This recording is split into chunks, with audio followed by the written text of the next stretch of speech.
Pored svih problema u Europskoj uniji malo mi je neobično da raspravljamo danas o Sjedinjenim Američkim Državama. Ljevica danas ponovno pokušava moralizirati i prikazati ovu zemlju kao neki problem, dok istodobno zatvara oči pred vlastitim promašajima u Europi. Američki predsjednik Trump dužan je provoditi zakon i štititi granice svoje zemlje. To je ustavna obveza. I kao što je rekao J.D. Vance, nacija ne može postojati bez granica. Bez sigurnosti nema slobode. A što radi Europa? U Europskoj uniji granice se ne štite. Imamo vladu poput one u Španjolskoj koja dijeli amnestiju ilegalnim migrantima. Šalje se poruka da kršenje zakona se isplati. Vrijeme je za veliko otrežnjenje.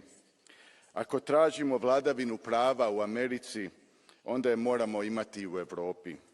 Europski kontinent na kraju ne može biti prostor za rješavanje svih problema svijeta. Svijet bez granica je opasna iluzija. Hvala.